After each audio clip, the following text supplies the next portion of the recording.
Alright, my boat blind last year, it was well made and everything. I just didn't like it because I matched the run of the boat. Well, then I couldn't see to drive the thing, and it was kind of a pain in the butt to put it together out there. So here's what I'm doing this year.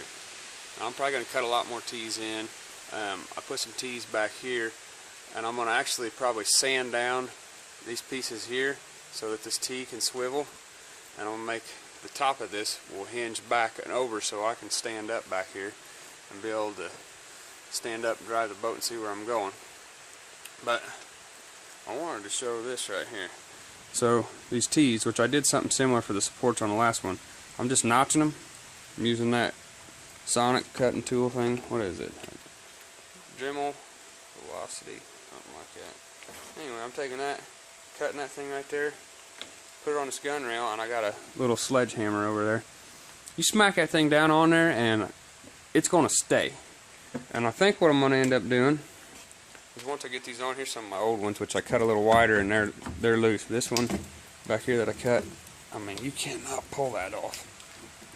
I'm sure if I wanted it off, I could get a screwdriver in there, pry it off, something like that. But I think what I'm going to do to put this permanent is I'll drill right through there and use those pins I used on the last one, pin it down 4 or 6 places down through here.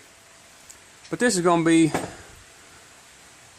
more round. I think I'm going to try and cover it with a tarp before I cover it in the camo netting, and I am kind of matching the run of the boat still, but if I tarp it first and then put the netting on, I think we'll be able to stay dry in here.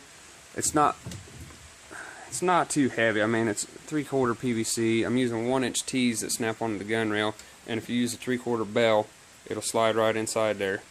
Actually, I run out of bells, so when I got up here to the front, I'm just using a 3/4 coupling, sticking a coupling down in there, good to go.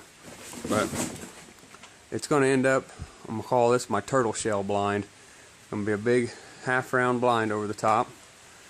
Be 3 shooting holes. Every bench is going to have a shooting hole. The guy up front here is probably getting the best bet because he's going to have the biggest shooting hole to shoot out of. But I'm also thinking about making this where my dog door is, my dog ladder.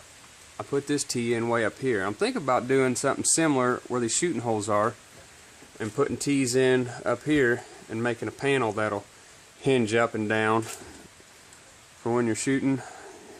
You can hinge it up out of your way. When there's nobody in that spot, we can close it up and have a little better hide. So that's today's project. So I got the frame all built on this. This door turned out pretty cool. But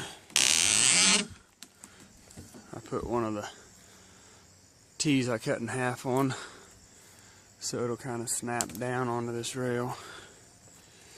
See, it comes down and it snaps in there. I did end up gluing most of this stuff. I got all the tarp strapped on there good and tight. Started tie wrapping netting onto it. So I need to put some more grass on there for sure, but I think this is going to be pretty slick. I assume setting decoys and stuff, I'm probably just going to have to get out. I just left a slit for my dog door to get in and out of that ladder. I think that's good enough. But setting decoys, I'm probably just going to get out of the door in the back and have to do it wading. But I'll tell you what, that PVC, you know, I got 100 feet of 3/4 PVC on there. It doesn't weigh nothing, and it's going to keep us out of the wind and the rain for the most part. I think it's going to work out really well. I'm going to put a heater in there in my grill. It's going to be kind of a pain getting in and out, loading stuff in and out, but I think once you're in it and you're hunting out of it, it's going to be really comfortable.